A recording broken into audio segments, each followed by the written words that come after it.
I get all my information, of course, from TMZ. See TMZ yesterday, and there's Artie Lange outside of a famous Hollywood restaurant with folks that I know that help put on this show, and I go, wow, must be something there.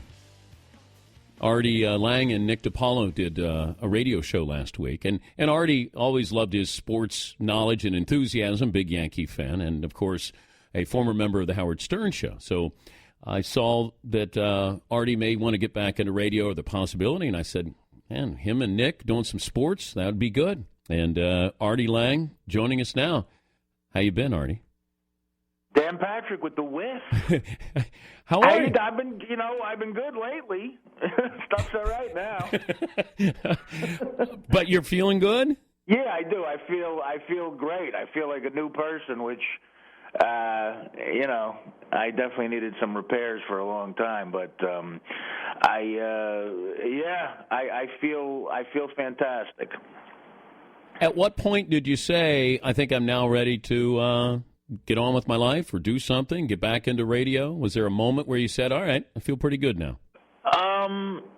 Yeah, I was sitting there and the remote wasn't next to me and I had a pizza on my chest and I was looking at the Real Housewives of Orange County or something, and I was too lazy to get the remote to change the channel, and I knew that I needed a change in life, basically. I just had gotten to a point where it's either, change my life or just, I don't know, move to Alaska and become a farmer of some sort. I don't know. And I wanted to get back into radio, and I feel that radio has always been good to me, and I love it so much, and a chance to maybe do some sports with Nick, to mine. We'll see what happens. But you, after what you did with Howard and his team there, now you do something sports related. How difficult will that be, that transition of being Artie Lange comedian to Artie Lange sports show host comedian? I don't know. I've never been good with transitions on any level, so I don't know. I think it'll be smooth because I've always liked sports, and I've always liked at least trying to be funny about sports. It'll be great to just explore talking about, stuff like John Facenda and John Sterling and, what Mickey Rivers hit in 1976. I just can't get enough of that. Like there's classic rock, this would be classic sports. I don't think it'll be a hard transition at all because a lot of my stand-up was about sports. So, I think it'll be easy. But you, sometimes you don't want to do what's your hobby, what you love, if that makes sense to you, that you don't want to do it all the time. Are you worried that you'll be doing sports all the time, that it might diminish your love of sports? Well, that's interesting. When I stopped gambling, I realized I wasn't as big a sports fan as I thought. I remember, in the old days, sitting at the sports book at the Mirage, where literally you could bet on two kids playing wiffle ball in Minnesota. You could just bet on everything. And I realized I had a problem when, at 4 a.m. you're asking people, did you see a Rice-Baylor lacrosse score? Did you get that? What is the biggest bet you ever laid down? The biggest bet I ever on a sporting event? Yeah.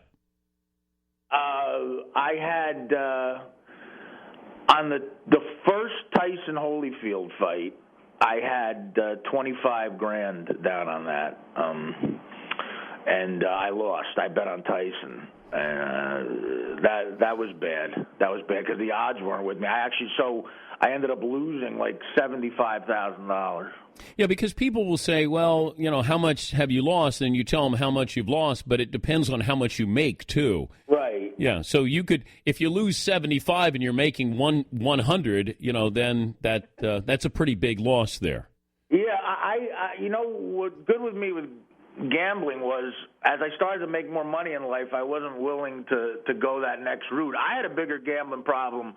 When I had $500 to my name, on a Tuesday night to make stuff exciting, I would put $1,000 on a college basketball game. And let me tell you something, that's an instant New Year's Eve right there. You watch that game very closely, and nothing's boring when you got double your net worth on it. But, losing $75,000 on a boxing match is just that's not a good day. That's not a good day. He's Artie Lange, a former member of Howard Stern's show, and looks like setting out to do some sport. Have you agreed to do sports talk radio? Well, there's no deal in place. I'm talking with some very nice people. Nick and I, they gave Nick and I a chance to do a test show together, I think. And is it radio and TV? I don't know. I think that they would love that to be the case eventually. I think it would start off as just radio, and then I'd have to do a bunch of sit-ups before we could get into any television. I want to be TV ready, Dan. You know me. Oh, I know that. Yeah, I like to look good on TV. Okay, who's your first sports talk show guest? I want to interview the kid who played Ahmad in the first Bad News Bears. I want to see what he's doing. And I told them that, and they obviously that would be blockbuster ratings. But I want to interview Tanner, all the guys from the first Bad News Bears. I want to see what they're doing. That's honestly what I want to do. When I would listen to the Stern Show, I could always tell Howard, not a big sports fan, but you would always fill in the blanks. Robin would always try to say something, and then you'd always have to correct her. Or Baba Booey would come in, and you guys would talk sports. How tough was it, though? You were the sports guy on the Howard Stern Show.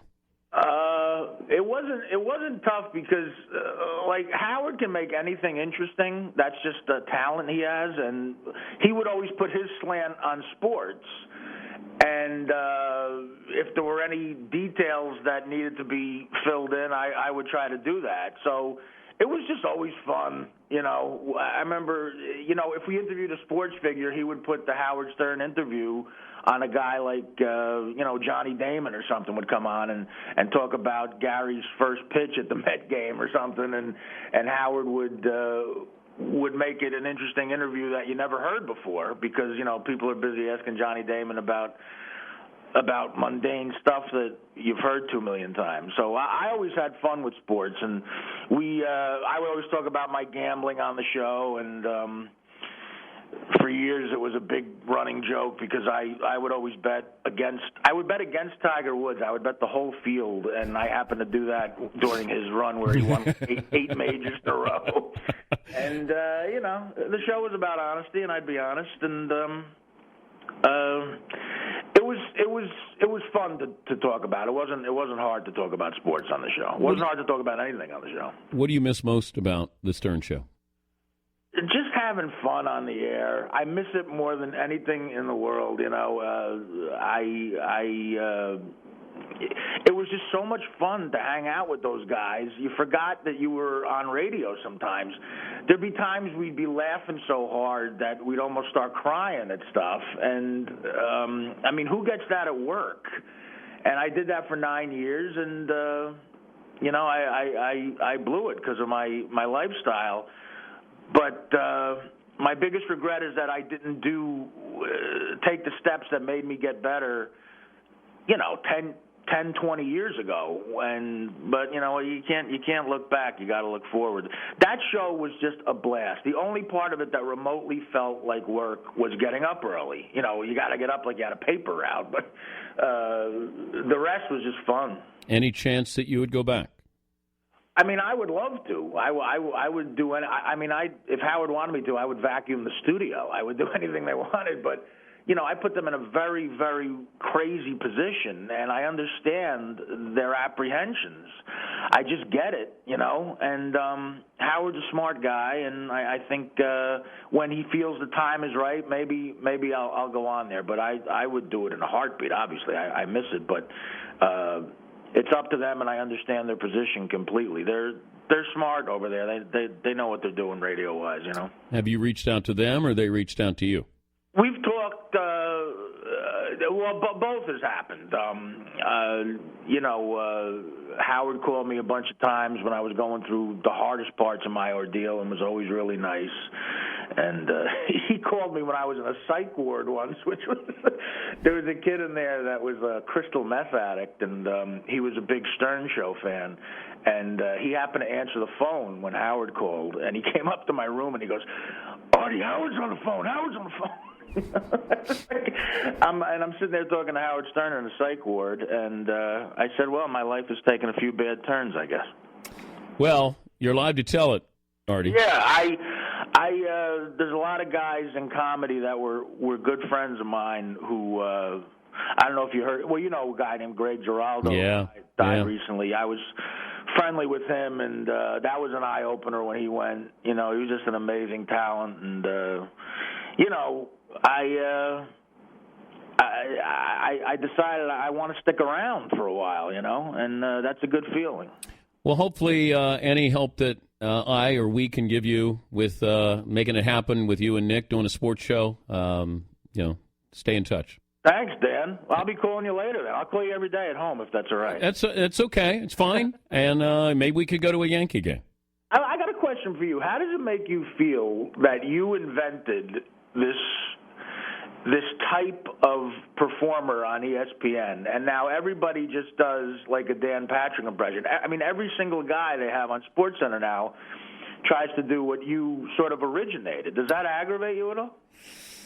You know what? I like it when it's done correctly. Right. It's when everybody thinks that's how you become successful. If you have a catchphrase and you can say the whiff or the whiff. En fuego.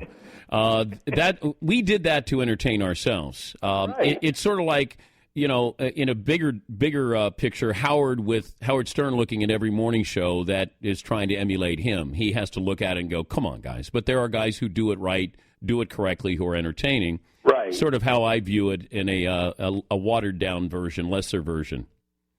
Yeah, it aggravates me when I watch it. I get mad for you. I don't know. I wanted to see how you felt about that because you are the inventor of that, my friend. And yeah, you know that. There's credit and blame that goes with that, though, Artie. Hey, good luck with things, and great to hear from you. Love hearing the voice again and the laughter. Thank you, Artie. Thanks, Dan. I appreciate the time, man. All right, Artie Lange, former member of Howard Stowe Morning Show. You know what? We'll come back. Talk about that. We'll close up shop, tell you what's in store on Monday, what we learned, final results poll question.